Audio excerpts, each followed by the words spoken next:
What's up, everybody? My name is Scott Waters. Welcome to Light to Metal. It's time for a big edition of The Mail. That's right, time for The Mail. Alright, so I've tried to do this video 3 times now, and every time I started it, my phone has rang, and it's been a customer. I just turned the ringer off. I'm just going to ignore it now. So this first box that I have here is from my friend Jim Willis, and there's a little note from him. So I've already opened it. I know what's in it because, well, I already did this video twice now and got halfway through it and had to answer the phone. So Jim Willis, really good friend of mine, known him for years. Actually hung out with him a few times in California. We've gone to a couple shows together. We've been to a couple record shows together out in, I believe it was San Jose. I can't remember. We went to the Metal Merchant show a couple times, and he was there and I was there. And so, yeah, good friend of mine. We keep in regular touch. We talk all the time, you know, via text and every once in a while by phone.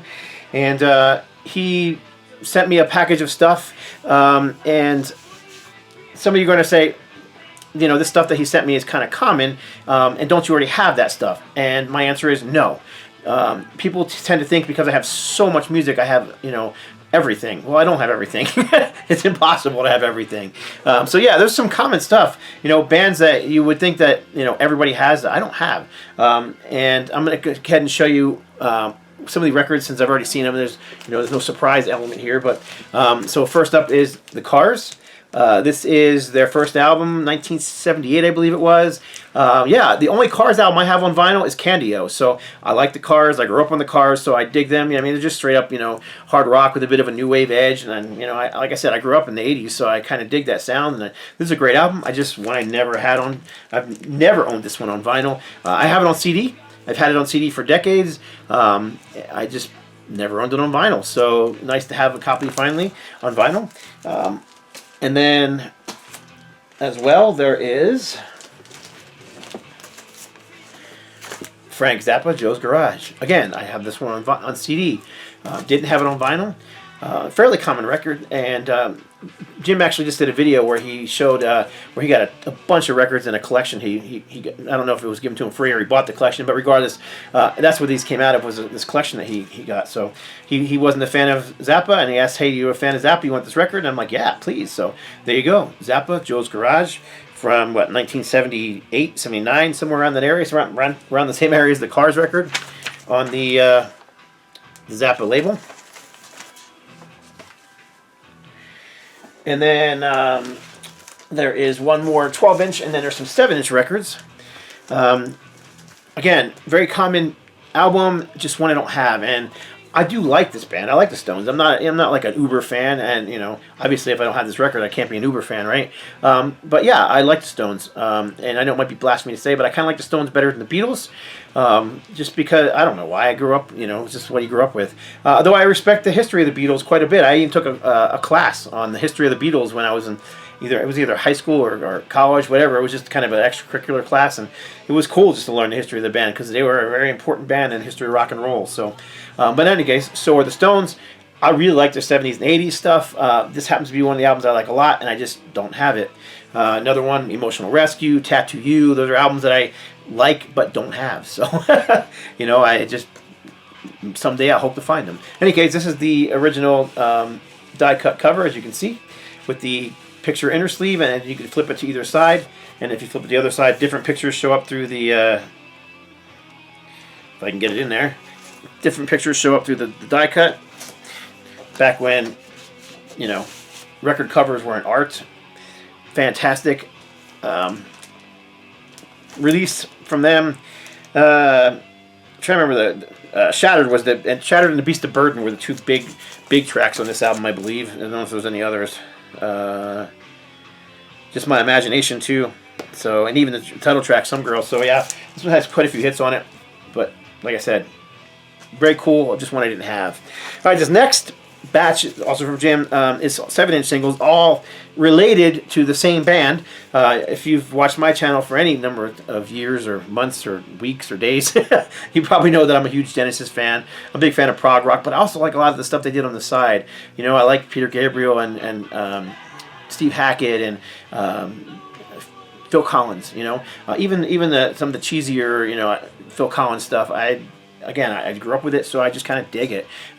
Face value, I love that album. When I want to kick back and relax, that's a great album to kick back and relax to, in my opinion. In any case, I do collect 7-inch singles. Jim came upon a collection of them somehow, and he picked them up for me. So this is from the original motion soundtrack Buster. This is Two Hearts from Phil Collins. This is a U.S. pressing. And then this is Follow You, Follow Me, backed with Inside Out. From and then there were 3. I'm pretty sure this is the wrong sleeve on here. I will find the correct sleeve. This one doesn't have a sleeve, but I will put it on there. This is another soundtrack, so there's 2 different artists on here. So you've got from the movie soundtrack. This is really, really itty bitty little type. I can barely read it. Against All Odds. So this is the Against All Odds soundtrack. So you've got Against All Odds from Phil Collins on one side, and the back side is Larry Carlton and Michael Colbert. I don't know who that is. And the song called The Search, just in a generic sleeve. This is a Canadian pressing in a Canadian Warner Brothers sleeve for Genesis. Go for the Neurotic on the B side and Throwing It All Away on the A side. This is another soundtrack one, I believe. This one is Two Hearts by Phil Collins, backed with Annie Dudley, The Robbery. Then we've got Submarine by Genesis, backed with Man on the Corner, backed with Submarine. And I do think that is the proper sleeve on this one, although I'm not 100% sure. I'll have to double check. This is Don't Lose My Number, Phil Collins, off of No Jacket Required. And then Invisible Touch, backed with The Last Domino, again a Canadian pressing in the Canadian sleeve. And I like picture sleeves best, but if I'm going to have them not in a picture sleeve, I like them when they're in the correct record company sleeves, and it's really cool when they're like from other countries, like this one is from Canada. But I remember back when I used to work at Cavages in Rochester, and we used to get singles in to sell, and they were behind the counter, and we'd get picture sleeve singles in, and like the first 3 or 4 picture sleeves, and then we'd have another 5 or 10 of them sitting behind it that were just in plain white sleeves like this. And they didn't sell for any cheaper than the picture sleeves did. Once the picture sleeves were gone, then the white sleeves were sold. I don't know if that's the way it was just at Cavages or if that's the way it was everywhere, but I still always try to find the proper sleeve for the record. So this last one is Phil Collins' One More Night, backed with The Man with the Horn. So there you go. That was my very cool package from Jim. I will put a link below to his channel.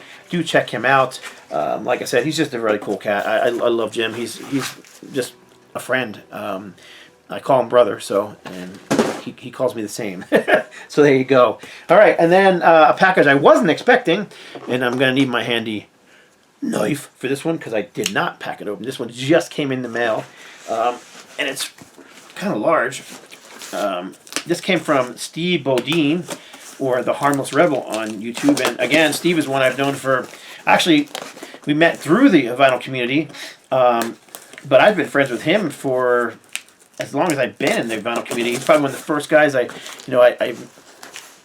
started trading back and forth with, and we've been doing it for years. And again, he's another guy that I talk to on the phone once in a while. We text back and forth all the time. We even got to his wife and my wife. We all happened to meet up in Arizona one time. Went out to dinner, and that was really cool too. So anyhow, I got this large box of records from him. Unfortunately, my music just ended because, like I said, I've had to do this video 3 or 4 times already. It's ridiculous. All right, so we got vinyl here. Oh, he told me about this, and I forgot. This is cool. This is the Wicked Sensation Reimagined from Lynch Mob. I missed out on this one. I just didn't get it in time. I didn't pre-order it. I can't remember why. I think I just didn't have the cash at the time, so he hooked me up. So very cool. It is they call it reimagined because it's basically re-recorded. And from what I've heard from several people, oops, sorry, I bumped my camera. Metal Rob, who does the Metal Roundtable show with me on YouTube, he loves that album. It's one of his favorites. So, all right, then there is a a non-metal album, non-hard rock even. This is the Dave Clark 5, everybody knows, and I'm just kind of a sucker for this band. Just one of those things me and my dad shared. My dad was a classical music fan. I was a heavy metal guy. I mean, as young as I was in the 70s, you know, I was listening to Ted Nugent and Judas Priest and Aerosmith and Kiss and Black Sabbath, and he was listening to classical and opera. So we didn't really jive musically. He hated my music. He would, you know, he'd be downstairs and I'd be cranking it upstairs in my room, and he'd be banging on the ceiling, turn it down. And he'd go and he'd turn the power off on me. It was always a war between me and my dad when it came to music. But we had a few things that we shared. And as a kid, he liked the Dave Clark 5. So he had some of their records. So he would play them. And it was just something that he and I enjoyed together. So, you know, just great classic rock and roll. And this band has inspired tons of other bands. And their songs have been covered by many other bands as well. P.T. Quick, Kiss comes to mind, that have covered Dave Clark 5, and this is just one I didn't have, and Steve stumbled across it at a store or a show and asked me if I wanted it, and I'm like, yeah. So he snagged it for me, as well as this cool little 7-inch single for A Little Bit Now, backed with, let's see what it's backed with. And it's cool because it's a picture sleeve single on top of it, an old Epix Records one. You Don't Play Around. What year was this? Had to be, I mean, obviously it's the 60s. I just don't see a year on here anywhere.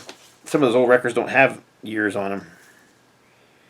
Nope, no year on here anywhere. Epic Records, 51 West 52nd Street, New York, New York. But yeah, no year. So anyhow, Dave Clark 5, very cool. All right, now this next one I knew nothing about. Total surprise.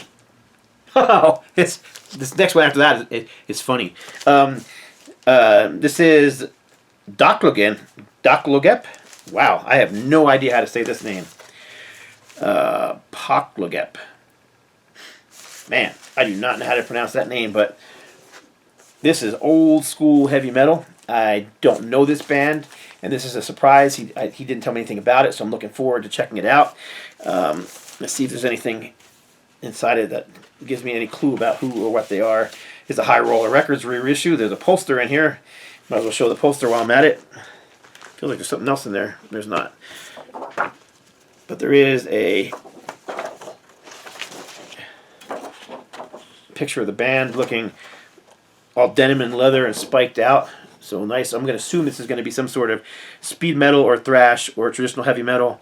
And this is in a foreign language, and I do not know what language this is. I would be totally guessing, and no matter what I said, where this band is from. So I'm sure some of you guys know this band and can tell me. So if you do know, let me know.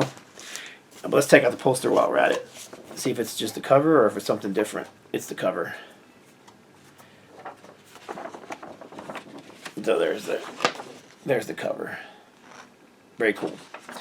So thanks, Steve, for that. There are still a few more records. This next one's funny because, yeah, you'll see why in a second. The cars. Yeah, I didn't have one. Now I have two. So that's sweet. I appreciate it, man. And what I'm going to do is, you know, I'll keep the better copy and forward on the other copy to somebody else in the vinyl community, as I usually do is when I have doubles of records. So very cool. I like this record, so I already talked about it, so I won't talk anymore about it. All right, this is Lee Aaron, the Metal Queen from Canada. This is her self-titled first EP, previously unreleased bonus track, Under the Stars. This is a reissue from, there's an 80s reissue. It's on Attic Records. Anyhow, Lee Aaron, the Metal Queen. Lee Aaron's been all over the spectrum musically. She's gone from, you know, metal to hard rock to pop. But last I heard, the last couple years, she's been touring and playing the metal stuff and the hard rock stuff. So very cool. Lee Aaron, Canadian metal queen, self-proclaimed metal queen. 2 more records in here. No, 3 more records in here. This one I knew about. This one I don't know if I knew about. This is Big Elf, Into the Maelstrom. Again, this is new to me. I don't know this one, so I'm going to have to rely on you guys to tell me what you know about him. And I don't recall him telling me about this. He may have, and just in my boneheadedness, I've forgotten. But the other one that was slid inside the sleeve was Japanese pressing of "I Was Made for Loving You" backed with "Hard Times" from Kiss. Then I collect anything Kiss, and there's weird noises going on in the background. It's like my CD ended, and there's like all this odd stuff buried in the CD, and that's what you're hearing. So, so it's been a day, man. Let me tell you. So, but I just had to open up these boxes at the end of the day. So, Kiss, and then one more. This is, if I can get it out of the thing here.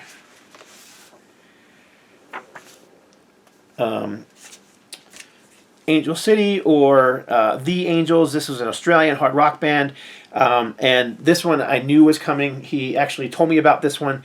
I actually had shown a copy of this on Facebook that I was playing, and my copies just tore up. Someone had given it to me a long time ago. I kind of put it in a pile to listen to eventually, and I listened to it. I'm like, damn, this is good. So this is just straight up Australian hard rock, 70s, style hard rock, heavy metal, whatever you want to call it, back in the 70s, and I kind of mentioned in there that, my copy's tore up. I got to find another one. He's like, I think I have an extra of that. He goes, I'll hook you up. And there you go. He hooked me up. So these just seem to get, anytime you've seen a black cover from the 70s, a mostly black cover or mostly white cover, they always got tore up. And this one's pretty clean, with the exception of a couple little dots up here in the corner, as you can see. But yeah, but more important than the cover being clean is... Oh, it's a promo pressing, is the vinyl, and that's what I was concerned with, because mine was, this is really clean compared to mine. Mine was snap, crackle, popping. It was okay. I mean, I'm sure if I did the glue trick or sent it to somebody who has a good cleaner, I could probably clean up a little bit, but it's just not worth it. So not for something that's that old, and that's common like this. But this does have a picture sleeve as well, and the picture sleeve is included. So there you go. And then there was a little insert in here. I'm not sure what this is.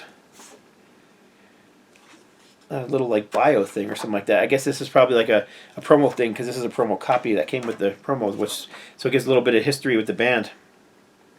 So yeah, The Angels in Australia, Angel City here. Their name was changed to Angel City here because of confusion with the band Angel, who was around at the same time, the Punky Meadows band from the same time period. So very cool. Thank you, Steve. Thank you, Jim. Appreciate both. Thank you all for watching. Those bands I didn't know, give me some comments on. Even the bands I did know. What do you, if you like the Stones or you hate the Stones, or you think I'm blasphemous for saying I like the Stones better than the Beatles, leave a comment below. And that's it. I appreciate you all watching. God bless. Stay strong.